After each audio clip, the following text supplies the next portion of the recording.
You know, there's a certain irony in football that you really just can't write. Oh, absolutely. It's totally unscriptable. Like, even if you had this whole team of Hollywood screenwriters locked in a room, they wouldn't pitch this. Just imagine the scene for a moment. It's Wednesday night. Yeah. You are standing inside the Allianz Arena in Munich. And the atmosphere isn't just loud, it is absolutely electric. It's deafening. Right, it's roaring, almost like this heavy metal rock concert. And towering over one of the stands is this massive, just incredibly intimidating banner unfurled by the Bayern Munich fans. I saw that. It was intense. It's stark, it's demanding. It simply says, shoot us into the final. Which is, it's this brilliant, almost binary piece of stadium theater. Yeah. It's a literal demand from the crowd to their players, like, go out there, be ruthless, don't overthink that extra pass, and just take us to Budapest. Exactly. It sets all the psychological stakes before a single ball is even kicked. Right. It's meant to be this visceral rallying cry for the home team. But then the referee's whistle blows. Yeah. And within exactly 3 minutes of the opening kickoff, that demand is fulfilled. Yeah. A shot is taken. The ball finds the back of the net. The problem for those 70,000 screaming fans, though, is that it wasn't a Bayern player who pulled the trigger. Not at all. It's Paris Saint-Germain. And in that single lightning-fast counterattack, the entire script of the Champions League semifinal is just flipped completely upside down. And, that singular moment didn't just quiet a crowd, right? It set the tactical parameters for what turned into an absolute masterclass in game management. For sure. It basically forced Bayern into a state of immediate desperation, which was exactly what PSG wanted. Well, welcome to the deep dive. Sure. The Champions League final is officially set. And it is an absolute blockbuster of a matchup. It really is. It is going to be Arsenal versus Paris Saint-Germain in Budapest on May 30th, 2026. And our mission for you today is twofold.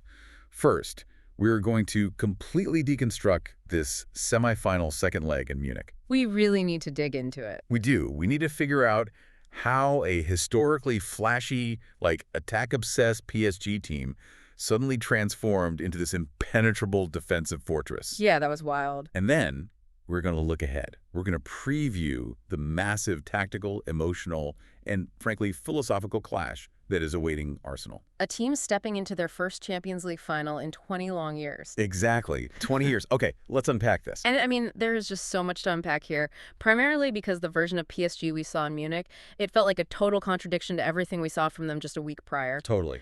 The whiplash between the two legs of this semifinal is something we rarely see at the elite level of European competition. I was looking at the underlying numbers from these two matches, and honestly, if you didn't know the context, you would assume we watched two completely different sports. Yeah. I wouldn't blame you. Right. Because leg one, played in Paris last week, was just a fever dream. Absolute chaos. It ended 5-4 to PSG, a 9-goal thriller. Yeah. There were 22 total attempts on goal in that match, and 9 of them went in. That is a 41% conversion rate. Which is an absurd statistical anomaly. Like, you simply do not see a 41% conversion rate in a Champions League semifinal. Never. It meant every single time an attacker found half a yard of space, the ball ended up in the back of the net. Structural discipline was effectively just abandoned by both sides. Yeah, it's totally thrown out the window. Just abandoned in favor of sheer attacking volume. Exactly. I kind of compared it to a boxing match. Okay, I like that. Like, round one was this wild brawl with absolutely zero defense, just two guys swinging for the fences. But then we get to leg two in Munich. Right. And suddenly, all that chaos evaporates. Round two is a tactical chess match. It ends in a 1-1 draw. We went from 9 goals down to 2. A massive drop-off. Huge. But here is the statistic that I just cannot wrap my head around. There were 33 attempts on goal in this second match. Wow. That's significantly more overall shots than the first leg. Yet we saw a paltry 6% conversion rate. Yeah, 6% is low. It's crazy low. So I have to challenge the premise here a little bit. Okay, go for it. When I see a team concede 33 shots in 90 minutes, my first instinct isn't, oh, what a defensive masterclass. Sure. My first instinct is that they rode their luck, right? Like, their goalkeeper bailed them out, and Bayern Munich just had an abysmal night in front of goal. So did Bayern suddenly forget how to attack? Or did PSG completely rewrite their defensive playbook in 1 week? Like, how can you call it a defensive success if you allow the opponent to shoot 33 times? I mean, it sounds counterintuitive. I completely agree with you. Yeah. But you have to look beyond the raw volume of shots and actually examine the quality and the location of those attempts. Okay. What's fascinating here is how PSG manipulated the spatial geometry of the pitch. They didn't prevent Bayern from shooting entirely. They prevented Bayern from shooting from dangerous areas. So they essentially put like a velvet rope around the penalty spot and told Bayern, shoot all you want from 25 yards out, but you aren't coming in here. Precisely. That is exactly what they did. If you look at the shot map, out of those 33 attempts, a staggering number were low percentage strikes from well outside the box. Just hopeful hits. Yeah, often through a really crowded penalty area where a deflection was highly probable.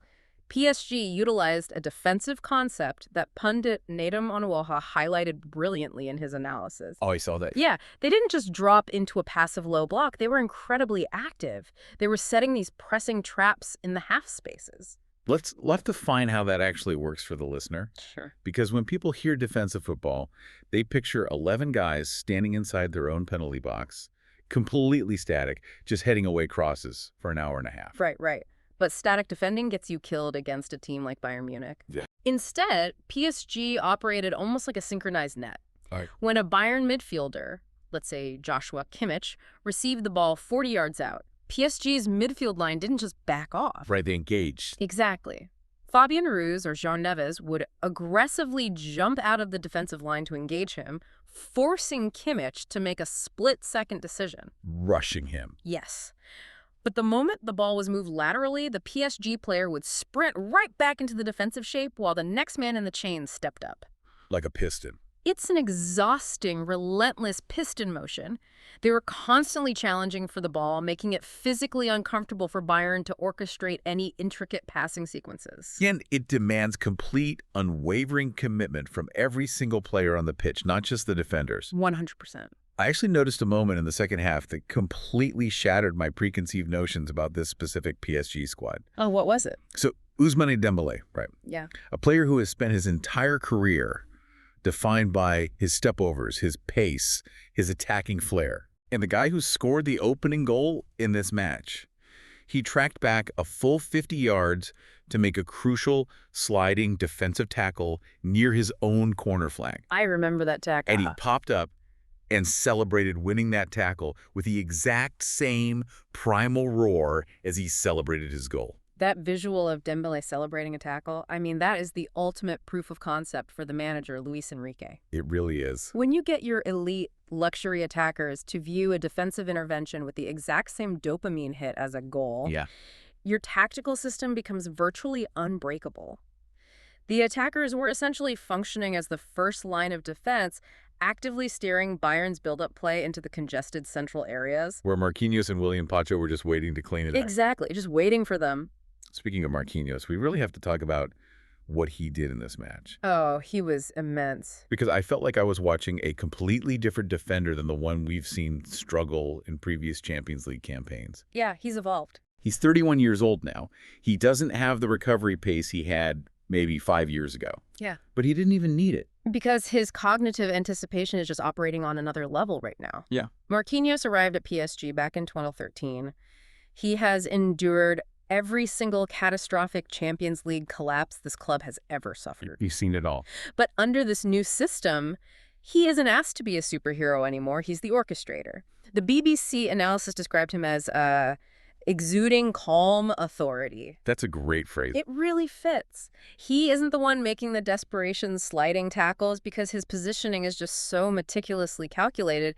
He's reading the hips of the Bayern midfielders, anticipating the passing lanes, and stepping into that lane half a second before the ball is even struck. And that partnership with William Pacho completely nullified the most dangerous striker on the planet right now. They really did. And I want to emphasize this for you, the listener, because it's so easy to overlook in a 1-1 draw. Harry Kane scored his 55th goal of the season in this match. 55 goals. 55 goals. That isn't just a good season. That is a terrifying, historic level of production. It puts him in the rarest of air. Kane now has 54 goals in his first 70 Champions League appearances. Unbelievable. Do you know the only players in the entire history of the competition to score more in their first 70 games?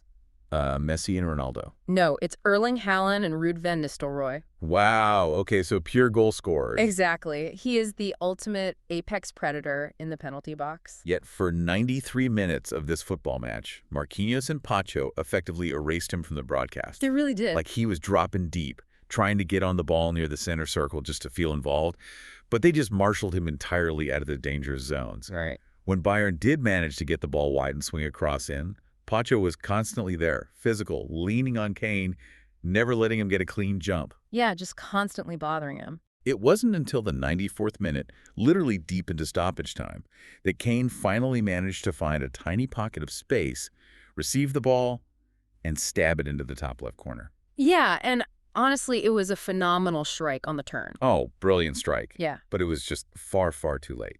And Kane's frustration on the pitch perfectly mirrored Bayern's collective offensive impotence throughout the night. Totally. I mean, they held nearly 58% possession. They basically camped outside the PSG penalty area.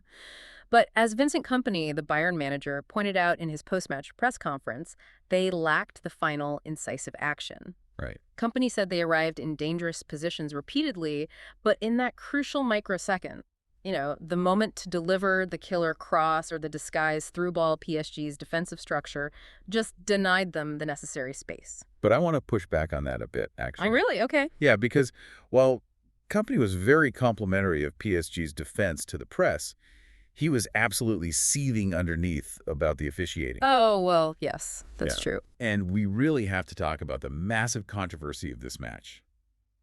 The João Neves handball incident. Right, the handball. Because this is one of those moments where the strict geometric rule book of modern football collides violently with what 99% of fans would just call common sense. It really is a perfect case study in the unintended consequences of constantly rewriting the handball laws. Yeah. Let's break down exactly what happened for anyone who missed it. Sure. It's the first half. Bayern are pressing aggressively. The ball is bouncing around the PSG penalty area. Vitinha, the PSG midfielder, attempts to clear his lines. Right. He swings his leg wildly, but he completely miskicks the ball. Instead of clearing it up the pitch, he blasts it laterally at point-blank range directly into the raised arm of his own teammate, João Neves. Yeah, an arm that is clearly extended away from his body, making his silhouette unnaturally larger. Exactly. In real time, every single Bayern player's hand shoots up in the air. Instant appeal. The Allianz Arena goes ballistic. To anyone watching, it's a stone-cold penalty. The ball is in the box. An arm stops it from progressing. Yeah. But the referee waves it away, and VAR doesn't even intervene. Yep. Why? Because of a very specific and highly controversial subclause in the rulebook. Yeah, the current IFA rules state that a penalty cannot be given for handball if the ball has been played directly onto the player's arm by a teammate. Which is just crazy to think about. Well, the logic behind this rule is relatively sound in theory. It's designed to prevent defending teams from being double punished for a clumsy miskick or an unavoidable deflection that happens in a fraction of a second. Right. The rule makers essentially decided that intent, or at least the origin of the ball, matters. I mean, I understand the theory, but I really have to side with the Bayern fans on this one. Really? Yeah, it completely defies the basic geometry and fairness of the game. How so? Because regardless of who kicked it, João Neves' arm acts as an illegal barrier that keeps the ball in the possession of the defending team inside their own penalty box. I see your point. If he doesn't have his arm raised, that ball continues through the box, and a Bayern player might just tap it in. And that was exactly Vincent Kompany's argument. He spoke to TNT Sports after the match, and you could see the restraint he was exercising to avoid getting a fine. Oh, he was holding back. Definitely. He said, I get the rules. His hand is in the air, it hits it. Because it's from his own teammate, it's not a penalty. But if you look at both phases, a little bit of common sense, and it's just ridiculous. Yeah, it wasn't the only decision that frustrated him either. He pointed out a separate incident where the ball deflected off a player's body onto his hand, which again wasn't given under the current rules. Right. He also brought up Nuno Mendes, the PSG fullback. He was already on a yellow card and committed a foul that looked entirely worthy of a second yellow. Oh, that tackle, yes. But the referee kept his cards in his pocket. Kompany essentially argued that the aggregate weight of these marginal decisions across both legs tipped the scales. He did, but, to his immense credit, Kompany didn't allow the refereeing to become his solitary excuse. True. He admitted that across the two legs, too much went against them, but he also unequivocally praised PSG. He said, I saw two equal teams fight as hard as they could and acknowledged that PSG's defensive execution was phenomenal. Yeah. Even Jonathan Tah, the Bayern center back, echoed that sentiment. He said PSG deserved to go to the final because Bayern simply failed to put enough sustained, high-quality pressure on that backline. Which honestly brings us to the real underlying story here, because you can't really understand that 1-1 draw or how PSG suddenly learned to defend like their lives depended on it, without looking at the seismic shift that has occurred behind the scenes in Paris over the last 24 months. It's unbelievable. The narrative shift around this club is just staggering. It is a complete ideological metamorphosis. Yeah. If you rewind just a few seasons, the global perception of Paris Saint-Germain was entirely centered around excess. Pure luxury. Exactly. They were the ultimate modern Galacticos experiment. They had Lionel Messi, Neymar, Kylian Mbappe. All at the same time. All at once.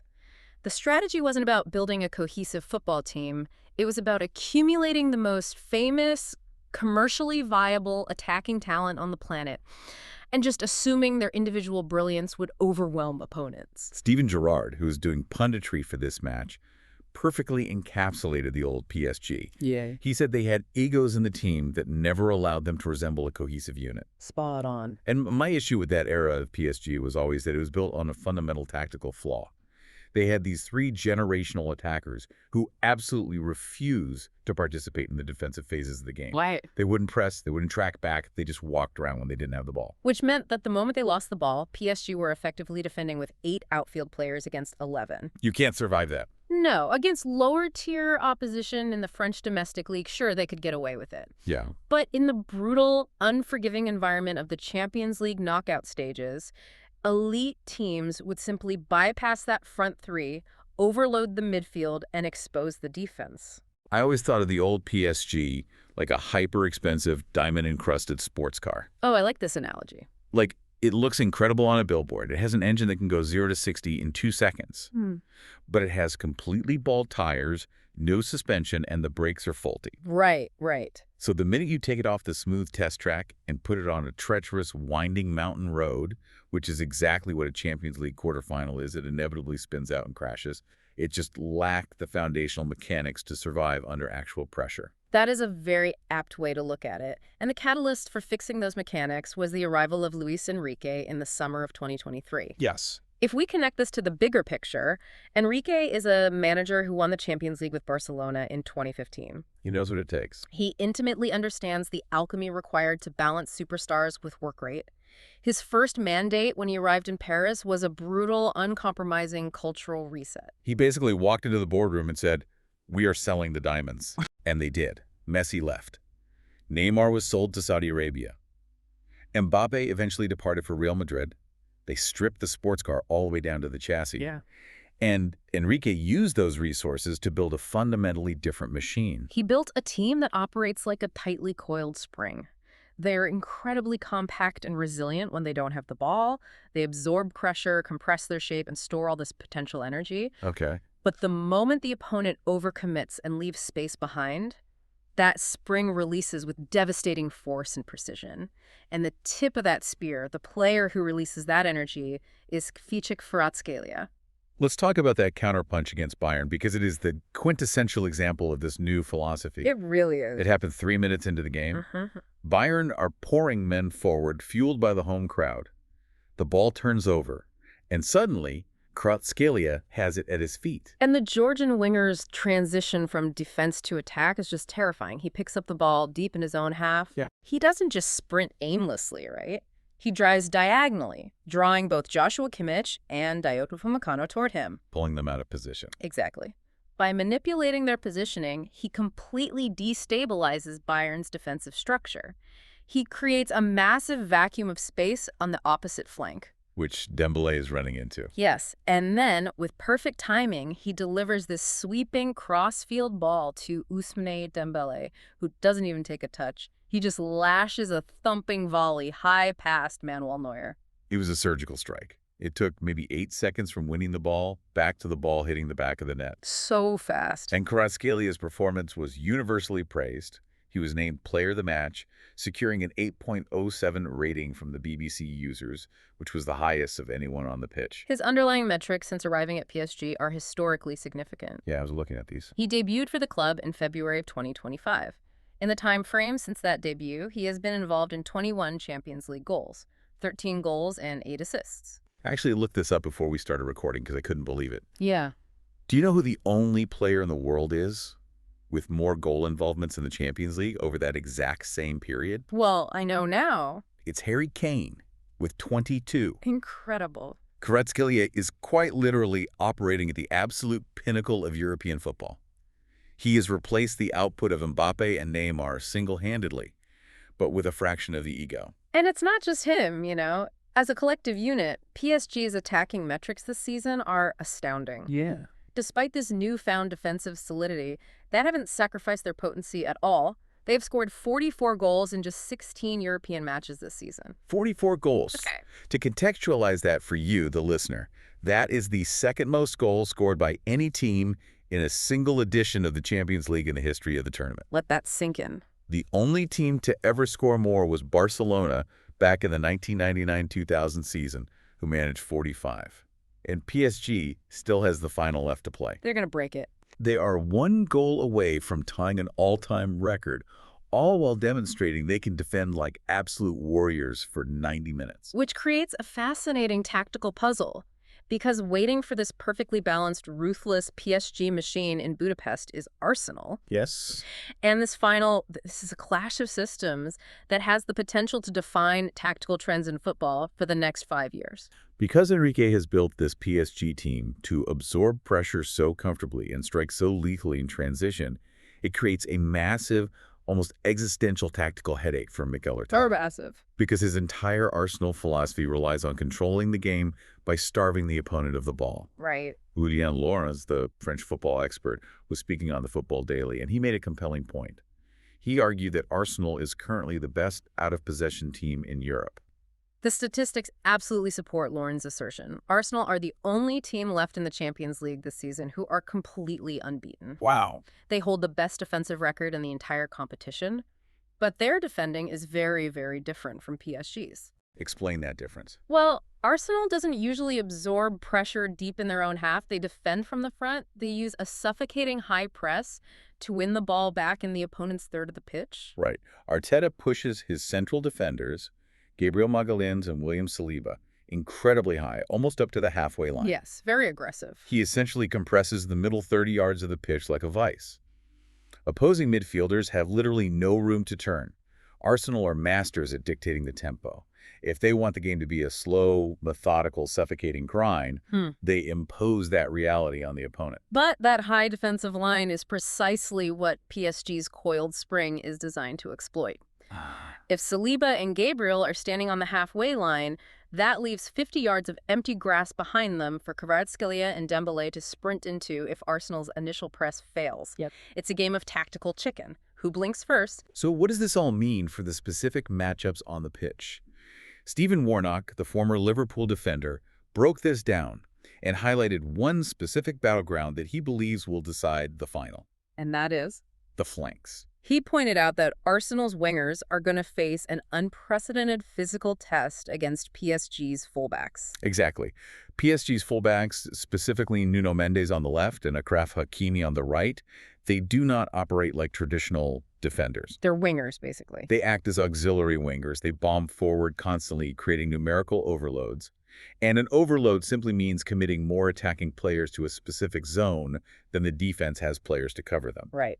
By pushing Mendes up high, PSG forces the opposing winger to track back and defend deep in their own half. Which means Bukayo Saka on the right and Leandro Trossard on the left are going to be tasked with a lung-busting, physically exhausting dual role. It's going to be brutal. Warnock noted that they will have to stick with Mendes and Hakimi man-to-man, tracking them 60 yards back to the edge of the Arsenal penalty area just to prevent those overloads.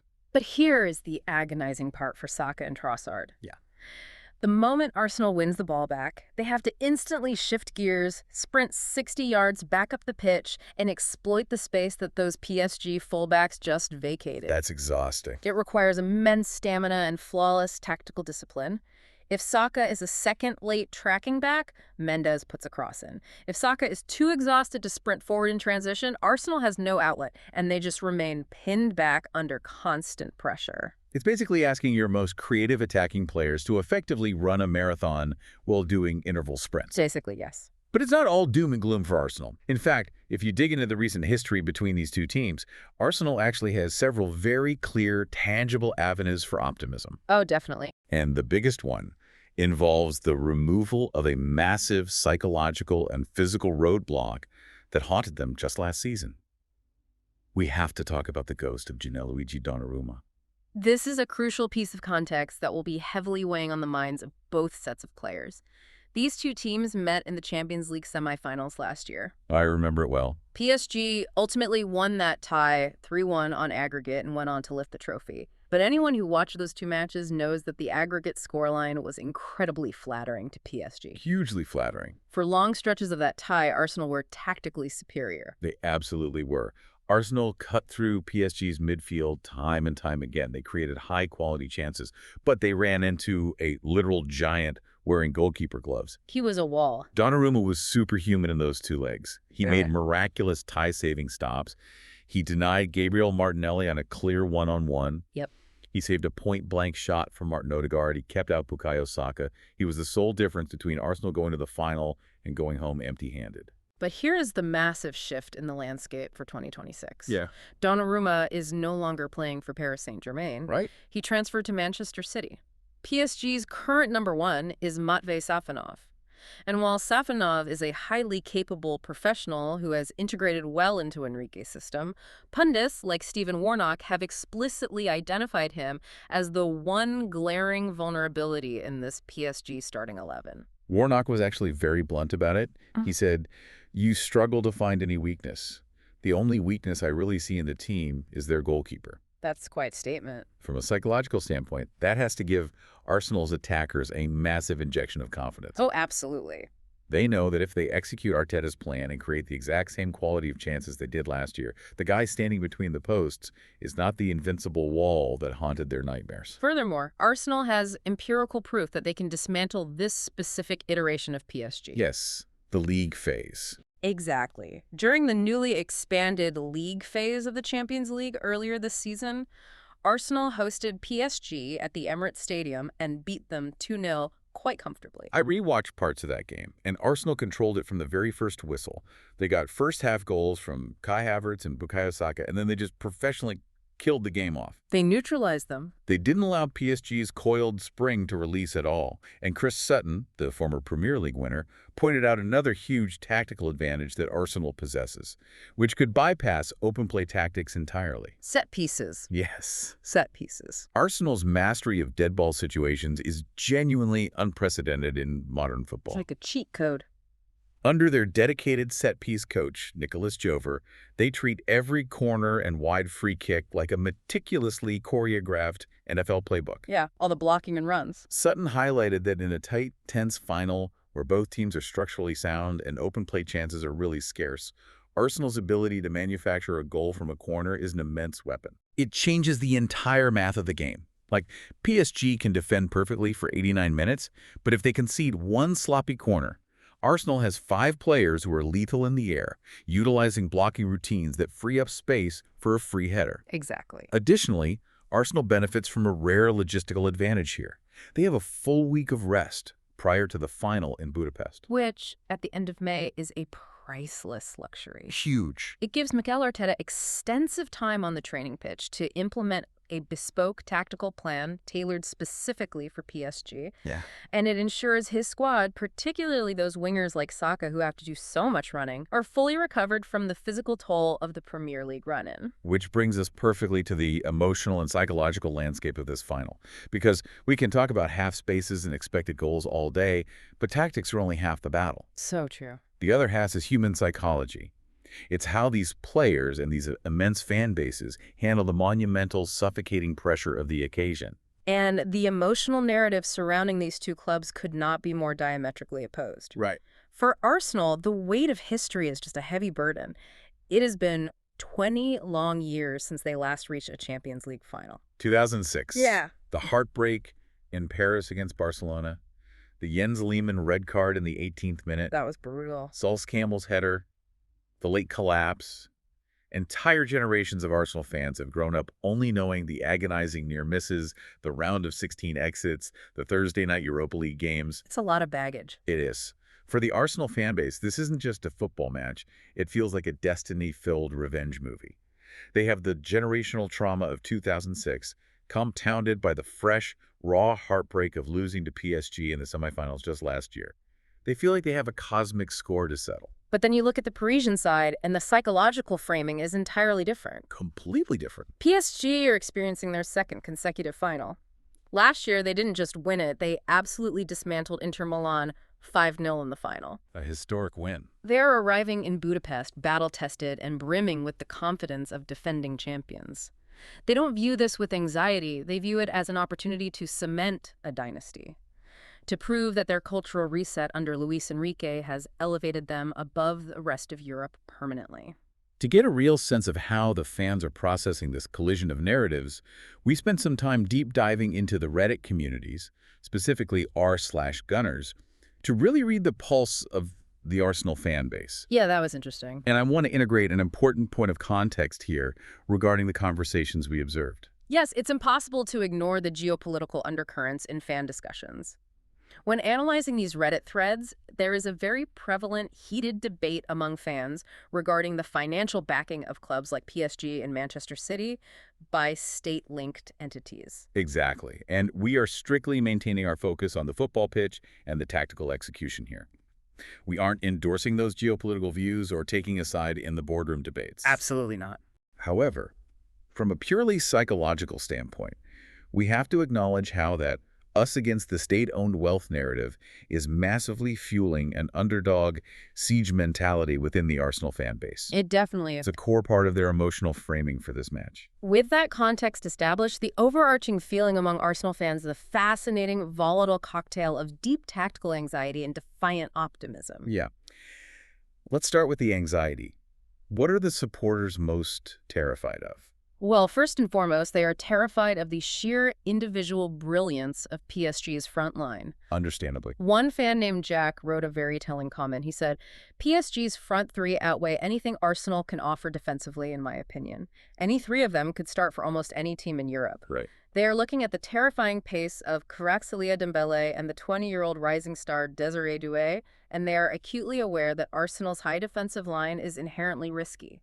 They fear that if Arsenal's pressing structure breaks down even once, they will be punished instantly. Another fan echoed the sentiment, suggesting that an Arsenal victory would require an upset on the scale of Wigan Athletic beating Manchester City in the 2013 FA Cup final. Wow. Now, objectively, Arsenal is far closer to PSG in quality than Wigan was to City back then, but that comparison reveals just how formidable the fans perceive this PSG machine to be. They see Arsenal as the clear, unquestionable underdogs. But despite that anxiety, there is a very deep well of optimism, and it's heavily rooted in the tactical evolution of the team since last year's defeat. Yeah, a user named Mavropanos27 laid out a highly analytical case for optimism. I read that one. They didn't focus on vibes, they focused on the data from last year. They listed all the missed chances from last year's semifinal. Martinelli one-on-one, the Trossard one-on-one, the Odegaard shot, the Saka chance. Right. They pointed out that Arsenal proved they can create high-quality chances against PSG's man-to-man defending. And they explicitly celebrated the fact that Donnarumma won't be there to save them this time. The fans also astutely recognized the squad depth improvements. Very true. Last year, Arsenal went into the semifinal running on fumes. They had a depleted bench and were forced into makeshift defensive solutions, like playing Jakub Kiwior out of position. Yeah, that didn't work out well. This year, they have a fully fit squad. They have genuine tactical game changers they can bring off the bench. And crucially, they have Gabriel Magalhaes fully fit to anchor the defense alongside Saliba. Another fan summed up the anticipation perfectly. They wrote, "It'll be the perfect matchup between the most efficient attacking side in Europe and arguably the best defense in Europe. Arteta's defensive structure is the only system capable of frustrating PSG." That's a bold claim. They genuinely believe that if there is one team on the planet equipped to absorb the Parisian storm and punch back, it's this current iteration of Arsenal. This raises an important question that will ultimately define the match. How much will the psychological weight of that 20-year drought impact Arsenal's young squad, particularly in the opening 15 minutes, compared to PSG's battle-tested, relatively unburdened roster, who have already tasted glory? That is the million-dollar question. Which brings us to our final projections. We've looked at the tactics, the history, and the psychology. How do we actually see this playing out on the pitch in Budapest? It's so tough to call. Are we going to see a tense, incredibly tight, low-scoring defensive deadlock because Arsenal succeeds in controlling the tempo, cutting off the supply to Kvaratskhelia, and suffocating the space? Or is PSG's sheer attacking volume, that 44-goal pedigree, eventually going to break the game open and turn it into a high-scoring, chaotic shootout? If I analyze the tactical trends and the personalities of the managers, I strongly lean towards a game of extreme tactical friction. Okay. Both Mikel Arteta and Luis Enrique are fundamentally obsessed with control. Neither of them wants the game to turn into an open end-to-end basketball match. Right. I think Arsenal will try to slow the game down deliberately, utilize their set-piece advantage to try and snatch an early lead, and rely on their defensive structure to frustrate PSG, very similar to how PSG frustrated Bayern Munich. Which means the margins for error are microscopic. The Keane that makes the first unforced error, a misplaced pass in the midfield, a lapse in concentration on a corner, is going to find themselves in a massive hole. Yeah. Here's where it gets really interesting, and this is the thought I want to leave you, the listener, with today as you prepare for this match. Let's hear it. We've talked extensively about how both Mikel Arteta and Luis Enrique walked into clubs that were, in very different ways, fundamentally broken. Right. When Arteta took over Arsenal years ago, they had lost their identity, they were defensively fragile, and they lacked leadership. When Enrique took over PSG, they had lost their soul to superstar egos and a total lack of accountability. Exactly. Both managers made incredibly difficult, deeply unpopular decisions to ruthlessly purge those issues. Yeah. They chose to rebuild their entire club cultures around collective work rate, strict tactical discipline, and an unwavering team-first philosophy, rather than relying on individual superstars to bid them out. They essentially arrived at the exact same philosophical destination, but they took completely different, arduous paths to get there. It's a testament to the power of systemic coaching over individual brilliance. Exactly.